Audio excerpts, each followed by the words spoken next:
मी राजाभाऊ आबाराव पोंदे, चिखली आणि म्हाळंगी. आमची शेती चिखली आणि म्हाळंगीच्या सेंटरला शिव रोडला आहे.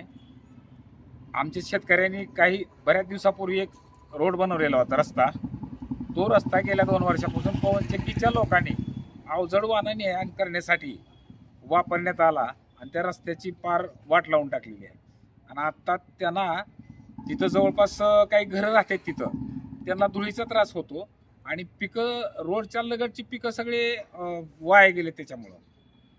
आणि दुसरी गोष्ट की त्यांना विचारायला गेल्यानंतर त्यांनी मनमानी सांगतात की आमच्यानं करणं होत नाही, तुम्हाला काय करायचं ते करा, आमचे संबंध वरिष्ठ असे असतात. आणि त्यामुळं प्रत्येक आणि तिथल्या शेतकऱ्याला येण्या जाण्यासाठी खडीच्या रस्त्यावरून जावं लागतं, खड्डे पडले ते. आणि तिथं सायकल माणसाला असं सिंगल चालता येत नाही, अशा ठिकाणी ये जा करावं लागते. मोटरसायकल चालवत असताना चालवता येत नाही आणि धुळीचा त्रास होतो. लहान लहान लेकरं, बाया माणसं, त्यांना शेतकऱ्याला सकाळ संध्याकाळी येण्यासाठी त्या रोडचा वापर करावा लागतो. तर ते आज काहीच करू शकत नाही, तो रस्ता पूर्णपणे नादुरुस्त झालेला आहे.